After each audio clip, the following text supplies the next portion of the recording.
All right. That there. Good morning, everybody. Welcome to Department of Medicine Grand Rounds. Before we begin, I would like to acknowledge the TL1 postdoctoral program as a sponsor of Dr. Kirsten Bibbins-Domingo's visit today. The TL1 postdoctoral program for physician scholars is a 2-year program designed for those in the research portion of their clinical fellowship with an interest in making clinical and translational health research a part of their professional career. Accepted fellows become active members of their mentor's laboratory and participate in internship and externship opportunities. This program aims to develop future leaders in clinical and translational research. For more information about the program, including contact details, please scan the QR code or take a flyer located outside the auditorium. Now it's my distinct honor and privilege to introduce our esteemed Grand Round speaker, Dr. Kirsten Bibbins-Domingo. Dr. Bibbins-Domingo began her education at Princeton University, where she obtained her undergraduate degree in molecular biology, as well as a degree in public health.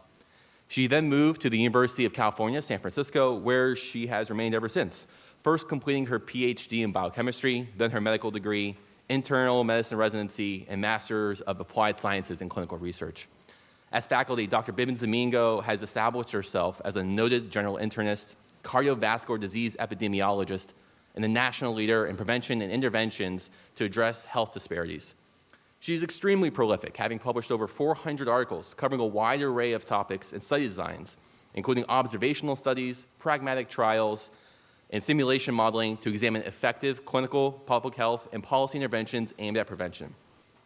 She served as the inaugural Vice Dean for Population Health and Health Equity in the UCSF School of Medicine. From 2010 to 2017, she was a member of the U.S. Preventative Services Task Force and led the task force as vice chair for those final 3 years. Afterwards, she chaired the Department of Epidemiology and Biostatistics at UCSF. In addition to this work, she co-founded the UCSF Center for Vulnerable Populations at Zuckerberg San Francisco General Hospital, which focuses on research aimed to increase health equity and reduce health disparities in at-risk populations in San Francisco.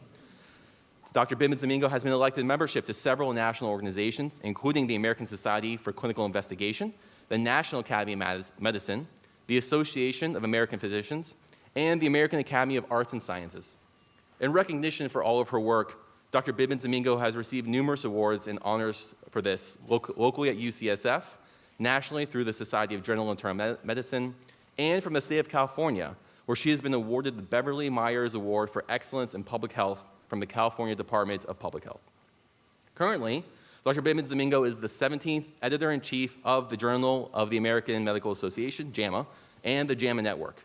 She is also the Lee Goldman Endowed Professor of Medicine and a Professor of Epidemiology and Biostatistics at UCSF. Today, Dr. Bibbins-Domingo will speak on trust in medical publishing. Please join me in welcoming her to our Grand Rounds.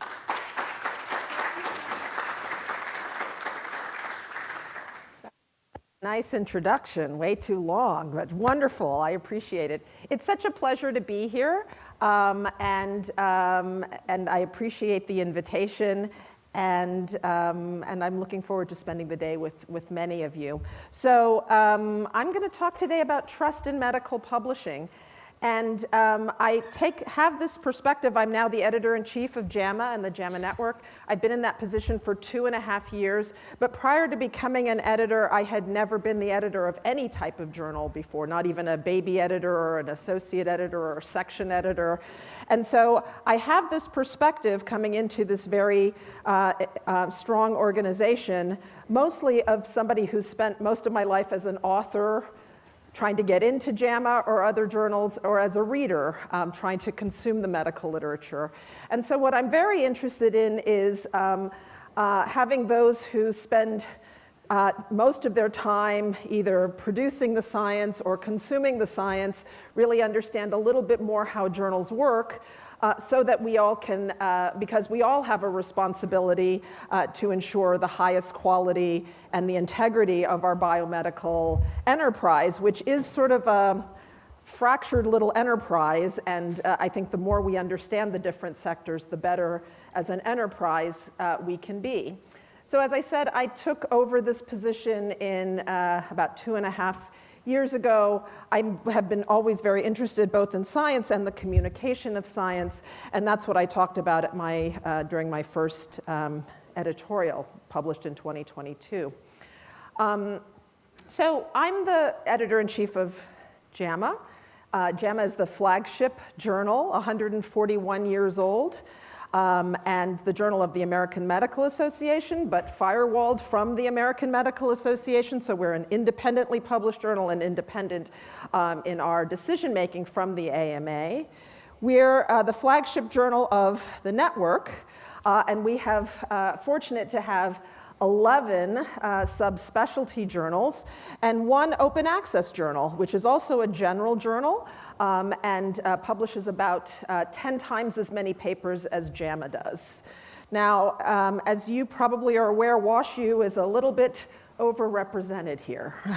So I'm fortunate that Dr. Piccarello is my host here today, and he is the editor-in-chief of JAMA Otolaryngology, which is celebrating what year?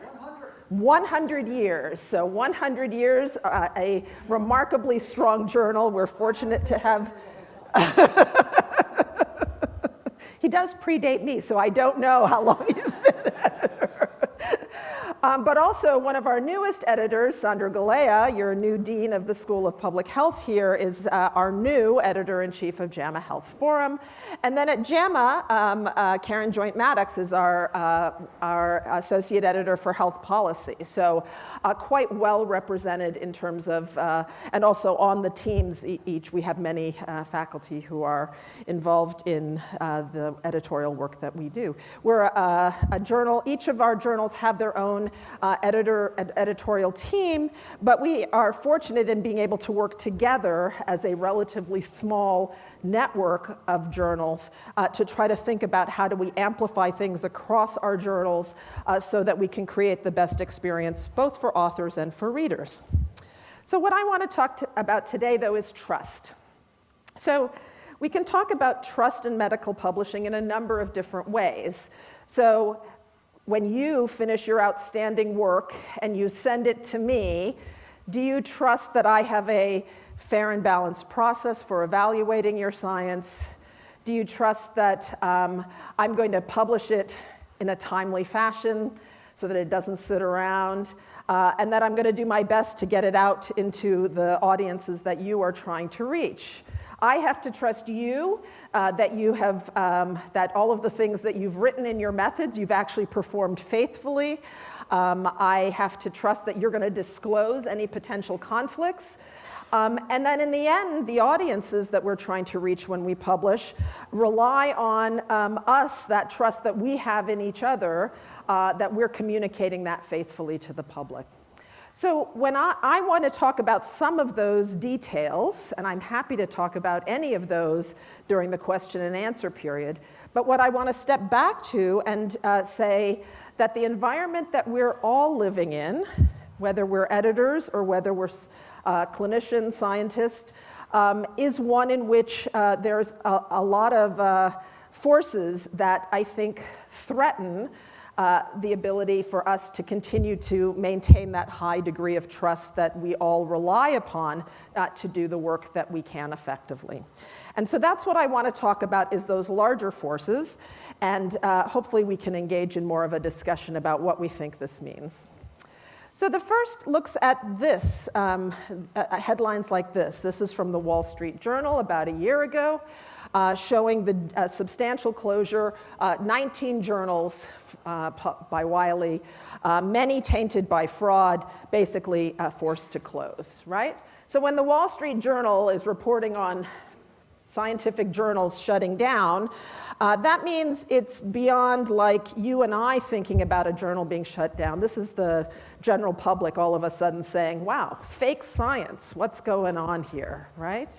Now you can say these are not journals you publish in, this is certainly not our journals being shut down, but the Wall Street Journal reporting on fake science and 19 journals closing does start to put into the larger conversation, can we trust the science? What does it mean when something is being published?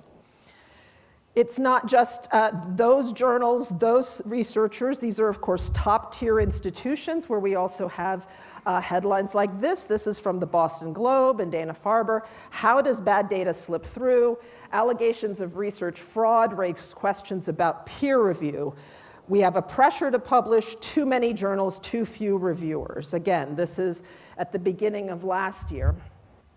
And again, we can say this is not, of course, WashU, this is not JAMA, but again, this is major institutions with headlines in major newspapers saying, can we trust what's going on with those researchers?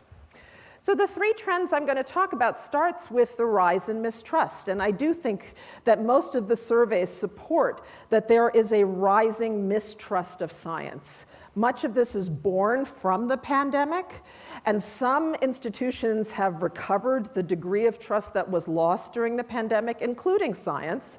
There's still a high degree of trust in clinicians and physicians, but that trust has never rebounded in the way that we might like. We are in the midst of having lots of conversations where we are questioning policies that are based on science. And I think the policy debates are, of course, useful and should be happening, but many of them are rooted in, can you really even trust the science on which these policies are based?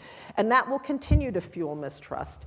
And what I'd like to argue is that that's the type of thing we all have to pay attention to, because ultimately we rely on trust for funding. We rely on trust for our local communities in terms of how our institutions survive and thrive. We rely on trust in the conversations that we have with patients about the evidence that underlies decisions that we make.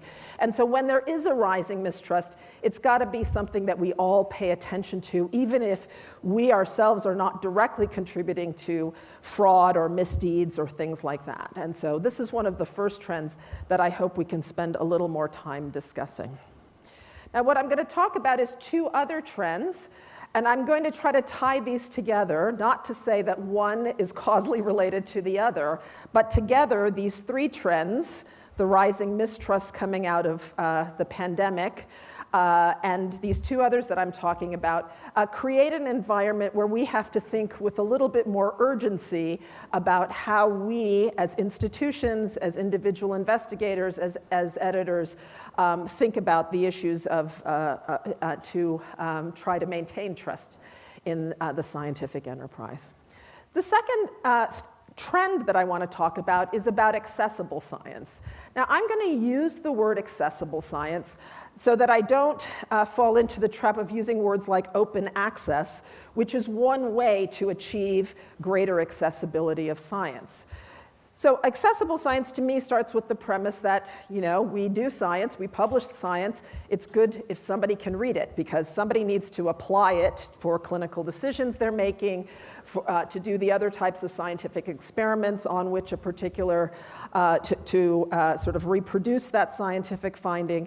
And so we need to make science, have a way in which science is accessible for others to read. Open access is one way in which this occurs. Open access in its current manifestation is really about, in most iterations, is about people who want to publish paying for that right to publish so that it is available for others to read. That's the model for most publication models for open access. As soon as I became editor-in-chief at the end of the year, we decided to enter into this conversation to try to there was a lot of questions about NIH funding mandates that to make things open access. In Europe, they have mandates to make things open access. And what we did was to say, we're going to step back and go back on first principles. So the first principle is to make the science accessible. And so we, at our network, have two open access journals that we're very proud of, and many of our journals have an open access option. And what we said is across all of our journals, you can basically make your articles available when it's published without a fee. You can deposit it into a public repository on the day it's published in JAMA for no fee. And so this is leaning strongly on the open access idea, on the accessibility idea of making science accessible to the public, but trying to get out of this conversation that I think is a little more challenging about authors paying to publish, because it creates a little bit of a challenge as we can talk about. What we said in this editorial was, so this is a policy that the NIH has actually long considered, and we'll see what happens now in this new environment of, it's often called green open access, essentially that you're putting the author-accepted manuscript in a public repository on the day that it is published, which is what we allow and encourage at JAMA. In this editorial, we basically said the issue here for us that we as a broader community have to face is that while open access policies now, where you pay to publish, lean strongly on access, they may create higher barriers because of prohibitive article processing fees that might be barriers for early career scientists or for those from less well-funded disciplines or less well-resourced countries or institutions. And this is in fact damaging to science, this model. Especially, as you know, for many journals, these fees are quite high. And so this is a conversation that we, as a broader community, need to start having, because while access is good, creating the barriers to publishing is probably not good for science. Additionally, we have to talk about what does it mean to pay for the things that we value. If we believe that journals have a role, which I do, we have to think about how those things get paid for in a way that both balances the need for access to read and the ability to access to publish. And so we talk a little bit about that, and that is, of course, something that requires all of us, not just the funders, but also institutions and academics, to think about how we engage in accomplishing all of these goals that I think are important to science. Now, there's nothing wrong with open access, but there are a few things that have happened coincidence with the rise in the pay-to-publish models. And that includes the rise of what Johnny Anides calls mega journals. So when you align the incentives of academic institutions and academic researchers to publish with publishers getting paid per publication, you can create this model where you just want to create bigger and bigger journals. And in fact, that's what we see here. So these are all journals that publish more than 3,000 papers a year. As an example, our open access journal, JAMA Network Open, publishes about 2,000, about 10 times more than JAMA. But you can see here that a number of journals publish a very large number. Now, I will say I have published in many of these journals. I know the editors of many of these journals. Many of these are really outstanding journals. Many of these journals have also been delisted since this article has been published.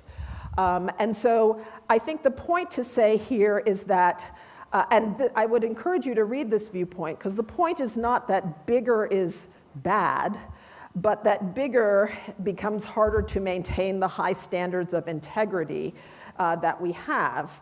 I also think it's important to know that journals are publishing these very large numbers is also when we think about the drain on reviewer resources, has to do with, you probably have gotten, I don't know, this month, how many solicitations to review for journals?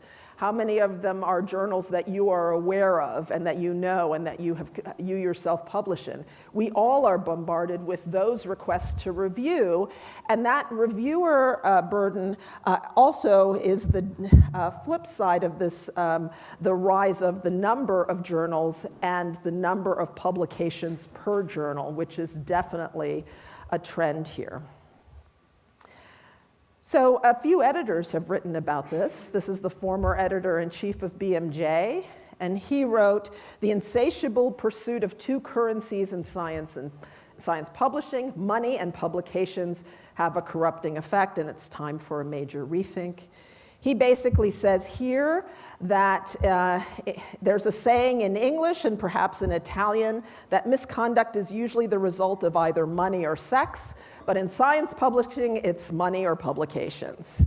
And basically the idea here is that when you align the money per publication with the need to have more publications, there's the potential for this to go wrong. I have particular concerns in this area for those who are earlier in their careers, who have less of an ability to distinguish the qualities of the different journals. They have less of an ability to distinguish how often and how useful doing peer review for different journals is. But there is a little bit of an arms race fueled by this desire that we have for open access, but in its extreme, I think is starting to distort the landscape of scientific publications. Here's another manifestation of that, and this is an editorial that we published. These are the editors of the International Committee of Medical Journal Editors. We see a rise of essentially predatory journals. Predatory journals are those that really are just out to take your money. That's the easiest way to say it. They oftentimes will publish, but they don't even always publish. They will sometimes just take your money. We started this because the first author of this editorial, Christine Lane, is the editor of Annals of Internal Medicine, and she basically corralled us all together because many of her authors had received invitations to become board members for the Annals of Internal Medicine, essentially using a fake email with all of the logos and everything for Annals. And many people had been drawn into that, and there was very little she could do. But that's a common tactic of these predatory journals. I'd urge you to read this. This editorial really is not just, oh, they're predatory journals, but it tries to speak to what authors, what institutions, what editors can do in this environment. And again, I think many of us could be taken in, but especially those who are earlier in their career can be. This I would recommend that you read. This is a very nice piece, How I Became Easy Prey to a Predatory Journal. This is a postdoc who really describes all the steps that happened and really led to him to be in a very challenging situation. And I think it's hard to say how many of these journals exist, but at least anecdotally and in the way that the National Library of Medicine counts these journals, the number of these journals are on the rise. And although there were predatory journals before, again, when you align the pay to publish, you create models that there are more journals that really don't have a goal other than to take money. All right, so we talked about mistrust, we talked about accessible science, why that's a good thing, but why the underside of our current model for doing that in open access can create some perverse incentives that are ultimately not good for trust in science. And the last thing I want to talk about is artificial intelligence. Again, this is a force for good, but can be a force that doesn't promote necessarily trust unless we think about it and potentially all of the implications. So here are the things that we are really interested in AI and publishing. And I know many of you are probably using some type of large language model, either a chatbot or something else to help you in your work. We think that this is going to be a real boon for scientific publication. This is going to help people in the writing of manuscripts, for those who are not native English speakers, or for those who might not necessarily might be native English speakers but are not necessarily great writers, for those who are earlier in their career or their first time in publication. We're seeing a rise of the number of people who report that they have used AI to help them in preparing their manuscripts, which we allow, but you have to tell us how.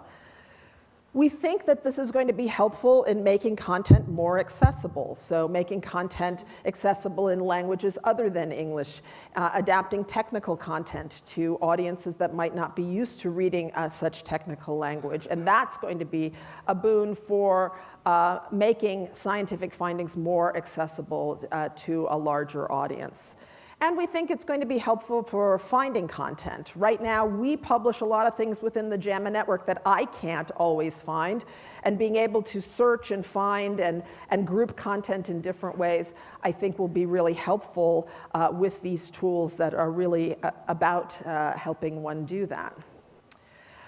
We, very early on, took a very proactive stance on AI, acknowledging its power and its promise for medical publishing, but also saying, no, only humans can be authors.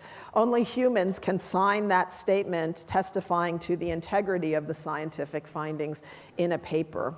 When we published this editorial, so ChatGPT was November 2022, this is January 2023. When we published this, which is one of the first publications from a major journal, when we published this, ChatGPT had already been indexed in PubMed as an author a number of times. So this was not a, oh, maybe this might happen. It had already, in fact, happened. Those have since been retracted. Most journals have acknowledged, have made statements like this. We've taken a very proactive stance. We say you can use these tools to help you in the preparation of your manuscript, but you have to tell us, and you have to tell us how you do it. And so that's what this says. But only humans can be authors. And humans have to take responsibility for the things that we know these tools do well and what they don't do very well. We know that, of course, this is in fact happening. So this is not from our journals, obviously, but this is the introduction to this journal. Certainly, here's a possible introduction to your topic. Lithium metal batteries. So these types of things, this is, of course, a failure of good authorship and a failure of good editorship. So, not good. But I think this is an example, and for people who trace the trails of AI use in medical publishing, they are constantly looking for things like this. There are attempts to do this, reports that, that these patterns from LLM use are seen in the medical literature. Again, we think this is okay as long as you tell us how you're using it and you disclose. But we also know that there are challenges with using these tools. They've adapted over time, but they still are challenging even with iterations, with newer iterations for things like hallucinations and hallucinated citations, because for the most part, many of these types of chatbots are not, in fact, good search engines for the medical literature. This is from JAMA Ophthalmology, showing in the first column from ChatGPT 3.5, the ones that are in blocks are made-up citations, and then with ChatGPT 4, more made-up citations. So, so this is one of those known areas that, as these bots get trained for these for particular purposes, have gotten better over time, but still is a very known feature that we expect authors to basically take responsibility for the integrity of their findings. We also worry a little bit about the use of these chatbots in peer review. And so this is from Nature, reporting that for a major medical meeting, that about 17% of the peer review reports were modified by chatbots. Now, why do I worry about this? I worry about people putting papers into open language models, which would be a violation of our privacy policies that we expect reviewers to adhere to. Again, we allow the use of chatbots, we allow the use of language models to help you in the process here, but not knowing exactly how to do it could lead to actually violating the terms that we expect reviewers and authors expect reviewers and journals to have adhered to. I also worry, if we try to tie this to that earlier theme I was trying to develop, that those who are earlier in their careers, who might be a little more inundated by these requests to do peer review, who might think they need to do peer review, and who don't necessarily know what I want in a peer review, might think that this is a faster way to get it done. And I do think that is concerning for us when we think about the whole process that really is set up around these confidential reviews. So what do we worry about? We worry about improper use of LLMs, not knowing what the limitations of them are in terms of hallucinations and other types of things. We worry about the evolving verification and attribution of derivative content as there's more and more content that's derived from other content that's out there. What are the appropriate citations and how do we verify them? There are a lot of people who worry about citations in this environment. We worry about fraud. Now, we had fraud before AI, and we'll have fraud after AI, so it's not that AI is about fraud, but there are a lot of ways that are going to be harder for us to detect. And one of the things that I worry about is actually the creation of databases that are themselves completely made up, which these tools can do. And then I worry about fraud at scale. Journals like ours have a lot of tools in place to try to detect these things, but as you move down this list, things become harder and harder to detect with accuracy and fidelity, and those are the types of things that we worry about as well. So I've talked about 3 trends. There's already a rising mistrust in science.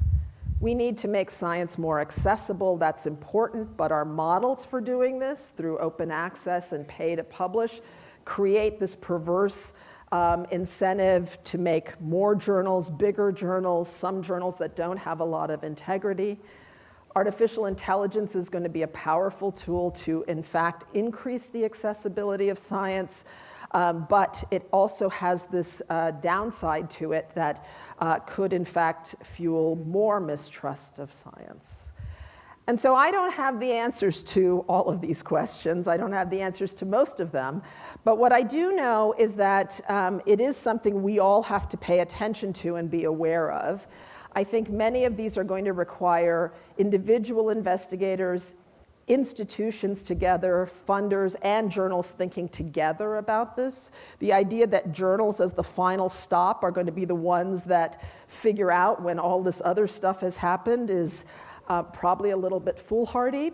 And so part of what I've been trying to do is to get more of us thinking about and talking about what does it mean to endorse accessible science, but then try to think about the limitations of our current models. How can we ensure institutionally that we are investing in artificial intelligence, but really setting the right types of boundaries to make sure that we ensure the integrity of our scientific record. So this is ultimately about trust in science. And it's ultimately, I think, something that we all have a stake in maintaining. And so I hope that we can engage in a little bit of a discussion here about how you have all thought about it and what you think is important.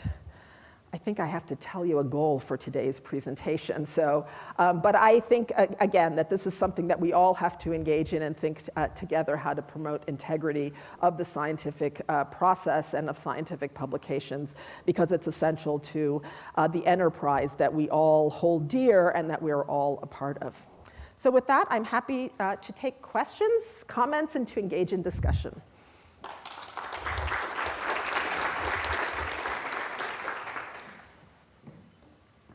Thanks so much. That was a terrific presentation, kind of frightening on multiple levels. I'm just wondering how much is going on that we're not aware of. So we have time for questions, and I appreciate you giving a talk that allowed a lot of time for interaction. So questions? Nancy? So Kirsten, that was terrific. I've long struggled with this open access pay publish model because it does disadvantage, particularly early career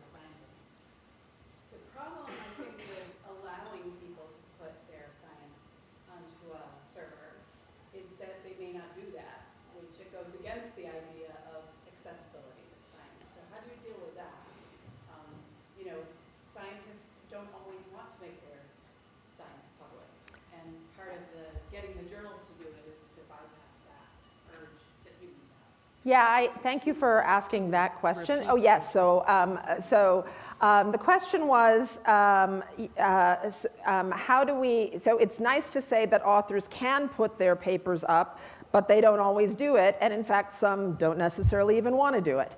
And so I think those are really good points. I come from, so I publish on preprint servers. I like all the different ways one can publish. I think there is a role for journals. There is an important role for journals.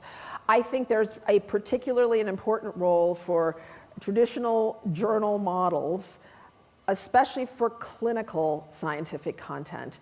When you say we can engage in these debates about a particular experiment, those debates are awesome. When we're trying to figure out what version of this we're going to actually talk about for guidelines, for recommendations to clinicians, it's good to have a process. It might not be perfect, but it's good that it's not just the wisdom of the crowds and who decides to comment. So that's my view on this, and a publication model that I really like and have used, but I don't think it fits that purpose. I think clinical journals like ours do play an important role. Now, you've asked about then depositing it in these public repositories. Yeah, I agree. I think then the question is, should institutions encourage that? Should NIH encourage that? I think what we've decided to just create, we're open to this model, right? We encourage it and we allow it, but I think then the question of the mandates are there. I don't think these are also the perfect solutions either. I think some of those public repositories are easily searchable, others are not. I think in some fields there is an agreed upon repository. If you look in genetics, there are agreed upon repositories for lots of things. In most fields, there are not. And so you depositing at WashU's repository, I don't know if you have one, is great, but doesn't help me find your paper necessarily. And so I think it pushes the issue of saying this might be a solution. It doesn't answer all of the other questions about what does it really mean to make it accessible. Dan? For raising these important issues. I wonder if you could comment on the influence of the pharmaceutical industry on journals and our trust in journals. Yeah. So as an example, in my specialty journal, there's some promotional materials stapled to the front for some medication, and I open the journal and see that there's a big positive study on medication in that journal. Yeah. It does raise some eyebrows. Yeah. I wonder if you could comment on how to work around some of those issues. Yeah, Can you repeat the question, Kristen? So yes, okay. So the question was about pharmaceutical advertisement and how does that relate to the trust that one might have in the science published within a journal. So yes, I will say publishing models, the revenue models for publishing are really challenging, right? So for JAMA, we've been around a long time, and most of our revenue come from subscriptions. But we also have an ad model, and we have an ad model that we have a lot of rules. I have to approve where the ad goes. The publishers are very firewalled from the science, so the Pfizer ad should not appear next to the Pfizer study, like those types of things. I recognize that I am fortunate because I have a big, fairly well-funded journal. And once you start to get to all the subspecialty journals where the funding models are tighter, I think the challenge of the revenue you need to stay published can start to blur those lines. And those are really, absolutely, this is an issue for the publishing field. I think that if you ask me at JAMA, I am very interested in having papers. I don't necessarily, I'm going to scrutinize papers that come from industry. I'm going to scrutinize who had access to the data. I think we've moved beyond, for the big companies, they oftentimes, they are not, they oftentimes have outstanding teams of statisticians, outstanding groups that are involved with the data. They figured out the relationship to the academics. So I don't have the view that we should never publish company studies. That's not my view. I think we have to scrutinize those things that are published from companies as well as those things that come from academic centers and other types of places. But I do think the issue that you're talking about, how does a journal then become an advertisement for a particular product by linking the science to its big vehicle, that is a big problem for journals. That's a big problem for journals. And I think to the extent that we are squeezing journals in terms of their revenue, it becomes an even bigger problem. I don't have a good answer. If you have one, I'd love to hear it. But it is a problem. Perhaps we can expand, we've talked about the publication aspects of scientific inquiry, medical inquiry, but perhaps we can, an excellent job, so I thank you, and I appreciate when I go to a JAMA article, I feel like there's, some pre-work done about the viability of this stuff. But there's the work, there is the credit for the work, Yeah. there is the publication of the work, which you talked about, and then there is the money for the work. And those are competing interests. When I go to an academic talk, for instance in physics, the academician, the postdoc that's talking is part of a lab. If they go to a new institution, they are marketing for the new institution. 40% of grants, which may be an additional part of this, go to the institution you're doing it with, and some of those studies are done by private companies, and they just decide what they're going to. So there are these competing interests. You raise a really important one for publication, but the independent evaluations of those publications are quashed, and an idea which may be a person versus a 50-person study that has money behind it, and I just raised those issues for you. Yeah, I mean, I think, so your question and the one right before it, so your question was about, look, there are lots of interests in publication. There are interests of the institution, there are interests of the group, there are interests of the journal. I'm promoting the journal when I publish, and can an individual idea get quashed amongst the varying interests across the entire publication process? I totally agree with you. I will tell you our approach, but you can say this is not ideal. Our approach is to try to understand the interests of all the parties at all times, right? So we want full disclosure of every author when we're publishing. We want disclosures from reviewers. Editors make decisions. We don't only take what the reviewers have given us. We make decisions, and if we decide a reviewer appears to be motivated by some other bias, that we're going to find another reviewer to help us make a better decision. And so the entire enterprise relies a little bit on the more you know, the more people can weigh whether those interests influence the science. But that system is not perfect even when it's executed perfectly. And then not everybody does that, right? So not everybody fully discloses. We've recently had 2 issues with our journal where people disclose things at the last minute that we probably, had we known, we probably would have made different decisions. And so there's a lot of that going on. And I'm saying that as the editor of a team of many full-time editors where we have a lot of people looking at it. And I think across the literature, it's once you have smaller teams and fewer people to scrutinize that, it's a risky business. And it's a risky business in ours. I'm not saying we are perfect. I'm saying it's not a perfect business.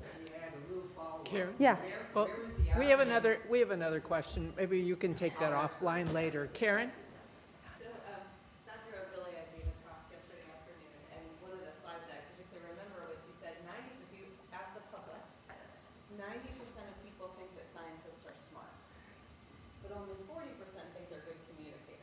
Oh, yeah. That's fair. Sort of not. So I'm wondering if you can talk a little bit about the part of trust that is actually part of doing a better job than what is JAMA doing, maybe to communicate in multimedia or break Yeah, things yeah. down differently. Or like, what's that piece of the communication? Yes, thanks for, it's like you're a plant in the audience, Karen. But so my own view on this is that that is exactly what you want a journal to do well, right? What I think a journal should do is to take an outstanding piece of scholarship, have an editorial team together with a peer review that recognizes this is an outstanding piece of scholarship that has clinical implications. And then everything else after that is exactly what journals have to do way better than we have ever done that before. It's like figure out, well, who is it that needs to read this? What are the ways in which they consume their products? There's a lot being written now about the attention economy. Like, how do you get the information into just the peripheral vision of somebody else who needs to hear this? What is the main message, and how do you communicate that main message with the nuances around it? So one of the things we've done a lot on is not just trying to understand who our different audiences are, but also how do we understand how to communicate the nuance of a finding? So we're oftentimes, when we publish, we often will publish with a number of editorials. So we're trying to put the color around the main paper right when we publish it, so that as others then report on the science, they're reporting on the nuances around it as well. We're trying to use multimedia and social media and those things because some people are not going to read the full paper. They're going to read the highlight, or they're going to read it when they're on, TikTok or whatever channel they're on to try to find that tidbit. We've also tried to think about it, but I don't think we're doing this quite well yet. Like, how can we oftentimes frame the narrative around a scientific finding assuming a lot of things. Like, what if you took an assumption away from that? What if you assume that people don't come with that worldview or that base of knowledge? How can you frame an important finding that somebody else could hear it? And I do think, when I've talked about this before, I think journals like ours have to do the traditional stuff we've always done, vetting the science, making sure the statistics are right, crafting the final language. We have to do that as well as we've ever done it before. And then we have to do this thing that journals have never been great at, like making sure we understand how each audience wants to hear it and find it and the nuance around it, but the clarity around like what we know, what we don't know, what's still left to know. How do we do that even better? And in an environment where people are getting their information from lots of different sources. And that's, I think, the opportunity for journals in this environment. Jay? Because I want to take it back maybe one step from Karen's question, communication, to the actual results themselves. Yeah. Are there ways that we have traditionally reported results that has maybe led to mistrust or misunderstanding? And are there solutions to that you've been thinking about with regard to improving the results reporting to make it more transparent or more trustable? Yeah. I mean, I think, so the question was, are there ways in which just the communication of the results either promote or discourage trust in a finding? I do think there have, historically, I think the best editors have thought about what are the problems when you're reporting a statistic that we know tends to overinflate the perception of how big the effect size is. What are the problems when we don't really tell you how common a condition is, and so therefore what does an increased risk really mean? And I think those are important. I do think for us at JAMA, what that led to, in the interest of trying to be clear about the findings, was to put so many numbers in abstracts and some of the things that I don't think that also promoted the best ability to find that. And so it takes a little bit of work. It takes first the recognition, which I think we've done, of where can somebody coming new to a paper misunderstand how big an effect size is because of the statistics we use, because of how we reported it, because of other things. And I think it's going from there to saying, well, how else could we report it, right? Could we use a different statistic? Do we need to put other information around it? And in what form and when do we put other information around it? And I think that's the sort of art and science of doing the editorial work well. Because there is, it's really funny, I have, many people say, well, you have to make all your content a little bit shorter because you know all those young people, they don't really like to read all the way through. I have one of my dear mentors who is not young, but on our editorial board, who's like, Kirsten, your abstracts are too long. Who can read them? And so I think all of us also want to get information in sort of shorter, clearer nuggets. And so then the question is, how do you take the desire to use a statistic that doesn't overstate, but then also communicate that in that short, clear nugget? I think that's the tension. Janet? That was a great talk and very thought-provoking. One of the questions that I have and a comment for JAMA is accessibility to the academic institutions of the younger generation. I think what JAMA really does well is some of the explanations around methodological rigor and making that more accessible to general populations. In some of the reviews, these short nuggets that is published, editorials, I think that's very helpful because we're so bombarded by so much different kinds of science. It's very difficult to discriminate what is, methodologically rigorous, what is not. So I think JAMA does incredibly well, and not just general populations, but also academic institutions, researchers. What is your take on how to make more accessible? Because there's so much information out there. Thank you for saying that. So the question was how it's not just making this information accessible for a general population, but it's also for like an academic, interested, clinical readership, because the methods have gone so crazy, you know, it's like who can understand all these papers? So I hear that all the time when I go to give talks that I love your JAMA Guide to Stats and Methods. I love that short piece where you explained how to read this particular finding. I would say we love them too. I know Jay likes them. He's done a great job with his journal, and we like them too. So my view on this, I mean, I am a little bit of a nerd when it comes to the methods, but I do think interested people, we should be able to figure out how to explain it.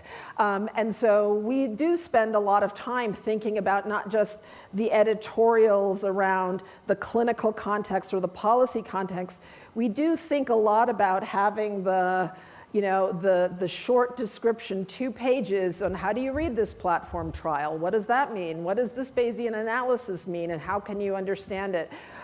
Because I think in my ideal world, we create an environment that you may not really know how to interrogate all of the methods in a paper, but you have some ability to read that paper and understand in general what this complex platform trial did and what the findings might mean. And so we like it. We pay a lot of attention to it. When I started as editor-in-chief, we ended up hiring 5 biostatisticians, not because we want to make it harder for authors, but because we want to make sure we're paying attention not just to all of the things we think might be complicated in statistics, but to figure out what's the critical thing that we need to know, is this finding valid, right? Because that's ultimately what we want to know.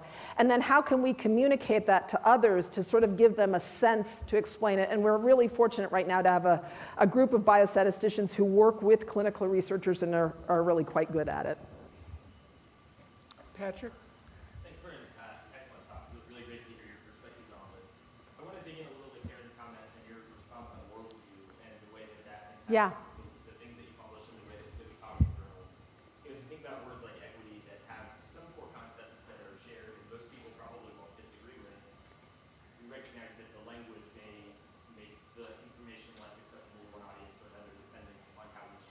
Yeah. So I'm curious that as you think about editorials, as you think about commentaries, you think of the language that's written in the articles, to what extent is the zeitgeist or the cultural moment or the dispersion of perspectives in your mind as you put all that together? Yeah, that's such a great question. So the question is, so we're going to put more context around an article, but the framing, which I've said before, is important. And then even the words that we use might be laden with different types of perceptions that others might come to that with. You're absolutely right. And one of the things that I find probably it's most distressing, but it's also most interesting as an editor, is to try to figure out how we don't get trapped by others' uses of words or the things that they have weighed certain words with. I'll give you the example where we've talked about this a lot, is the words misinformation, right? So misinformation, I think, is in common usage amongst communications people, among people who are worried about fraud in science. We started a series called Communicating Medicine, and we had many, and it was basically to frame in short vignettes about how to communicate particular clinical questions or how to communicate results in the clinical context. But for me, I don't like the word misinformation there, because misinformation is, first of all, it's used in so many different political contexts right now, and I don't think it clearly conveys what we know as clinicians happens in a clinical encounter, which is we both come to the clinical discussion, and we're going to have a discussion about, from your perspective, from my perspective, what we're talking about. So if I start an article labeling something misinformation, that's completely taking it out of what I'm actually trying to convey there, which is to try to, between a clinician and patient, get to a point where there is some shared understanding of what we think is the best thing forward. From the clinician's point of view, grounded in the scientific evidence and things like that. But I think that's a word that I felt was too co-opted by so many other things. So most of what we've written there, now I have to tell you, that didn't stop a lot of fights with authors who were like, this is the accepted word in the field. And I'm like, okay, but like we're publishing for clinicians, and to start with the presumption that information is missed, it's not correct, is not the way you start a clinical encounter. I mean, most clinicians know that, and so it's very funny because it's a term that both has a lot of political weight to it now, but also in the field was the accepted term for many of these authors, which I thought was going to create a little bit of a barrier to communicating effectively to a clinical audience that I wanted to. It's not easy, because I think what's not easy about it is that the examples are clear, but I only know the examples that I know, and I'm probably missing a bunch of other examples that others are like, why is she using that word in there? So it's not easy. You should call us out if you see that we're doing it, though. Kirsten, thank you so much. Not at all.